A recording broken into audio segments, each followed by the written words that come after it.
Ankleshwar જીઆઈડીસીના garden city road પર બે વિદ્યાર્થીનીઓને માર મારવાની ઘટનામાં નવો જ વળાંક આવ્યો છે. આરોપીની પુત્રી પણ સારવાર માટે પહોંચી હતી અને વિડીયો જાહેર કરી પહેલા તેને મરાયા હોવાનો દાવો કરતા ખળભળાટ મચી જવા પામ્યો છે. અંકલેશ્વરમાં 15મી જુલાઈએ બે વિદ્યાર્થીનીઓ સંસ્કૃતિ અને આકૃતિ પર બેટ વડે હુમલો કરવાના ચર્ચિત કેસમાં હવે નવો વળાંક આવ્યો છે. પોલીસે જીવલેણ હુમલાનો ગુનો નોંધી આરોપી ગુરુદેવ ઉર્ફે દેવ પ્રીતમસિંહ જેસર અને તેની પત્ની ભાવિની જેસરની ધરપકડ કરી હતી. આ દરમિયાન આરોપી ગુરુદેવ જેસરની પુત્રી પલ જેસર સારવાર માટે ભરૂચ સિવિલ હોસ્પિટલ પહોંચી હતી, જ્યાં તેણે સમગ્ર ઘટનાને લઈને પોતાનો પક્ષ રજૂ કર્યો હતો. પલ જેસરે દાવો કર્યો હતો કે સંસ્કૃતિ અને આકૃતિને માર મારવાની ઘટના કોઈ પૂર્વ આયોજિત હુમલો નહોતી, પરંતુ અગાઉ બનેલી ઘટનાની પ્રતિક્રિયા હતી.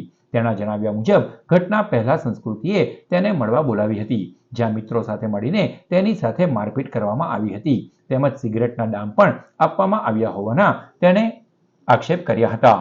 પલના કહેવા મુજબ આ ઘટના બાદ તેના માતા પિતા સંસ્કૃતિના ઘરે વાત કરવા જઈ રહ્યા હતા, પરંતુ રસ્તામાં સંસ્કૃતિ મળી જતા ઉશ્કેરાટમાં મારામારી થઈ હતી. બીજી તરફ સંસ્કૃતિએ પોતાની સાથે મારપીટ થઈ હોવાનો દાવો કરતા ઘટનાનો વિડીયો પણ સોશિયલ મીડિયામાં વાયરલ કર્યો છે.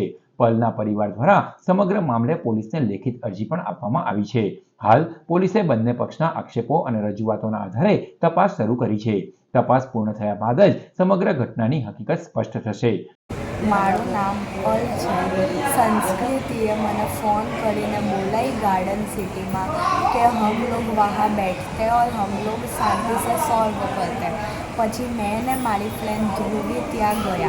આના પહેલાં સંસ્કૃતિએ મારી મમ્મીને પણ ફોન કર્યો ને એવું કીધું કે આંટી પલ કો ભેજો હમકો ઘૂમના હે. આ જૂઠું બોલ્યું ને મારી મમ્મીથી મને મોકલાઈ ત્યાં. મમ્મીએ એવું કીધું ઠીક હે મેં ભેજતી. પછી અમે લોકો ત્યાં ગયા. ત્યાં એ લોકો 10 લોકો બેઠા હતા. મેં ત્યાં ગઈ પછી એ બધાએ મને મારવાનું એક એક કરીને ચાલુ કર્યું.